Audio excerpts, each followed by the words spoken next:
దండకారణ్యం, కఠినమైన భూభాగం, కారు చీకటి రాజ్యమేలే అడవి.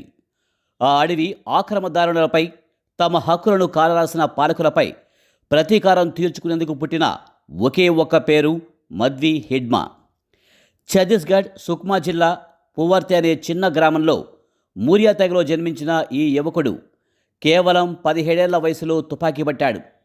అతని పేరు చెబితే దక్షిణ భారత సరిహద్దుల నుంచి మధ్య భారతదేశపు గూఢచార్య వర్గాల దాకా గుండెలు అదురుతాయి.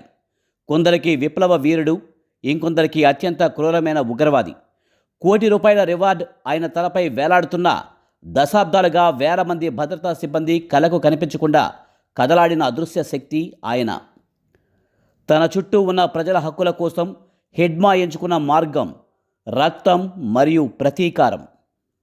సాధారణ కార్యకర్తగా మావోయిస్టు ఉద్యమంలో చేరిన హిడ్మా తన అసాధారణ గెరిల్లా పోరాట నైపుణ్యంతో, వ్యూహాత్మక మేధస్సుతో అనతి కాలంలోనే పార్టీలో అగ్రస్థానాన్ని అధిష్ఠించాడు.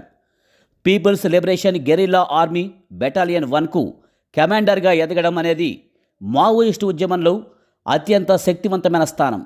బెటాలియన్ 1 అంటే ఆ ప్రాంతంలో అతిపెద్ద, అత్యంత కరుడుగట్టిన మావోయిస్టు సైన్యం.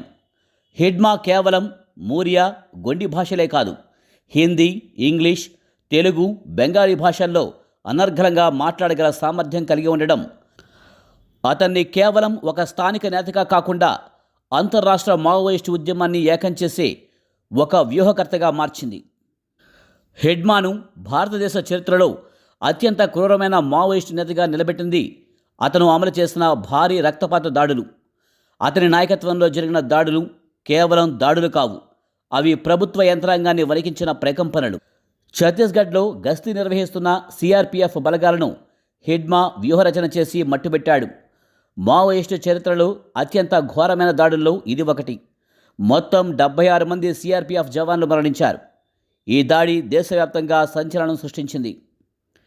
ఛత్తీస్గఢ్లోని సుక్మా జిల్లాలో కాంగ్రెస్ పార్టీ నాయకుల కాన్వాయ్లపై హిడ్మా బలగాలు దాడి చేశాయి.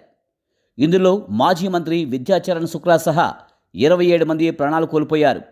ఈ దాడి భారత ప్రజాస్వామ్య వ్యవస్థపై జరిగిన దాడిగా భావించారు.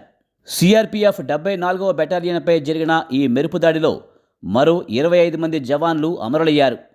అప్పటి వరకు భద్రతా బలగాలు చేస్తున్న ఆపరేషన్ ప్రహార్కు ఇది హిడ్మా ఇచ్చిన అత్యంత భయంకరమైన సమాధానం.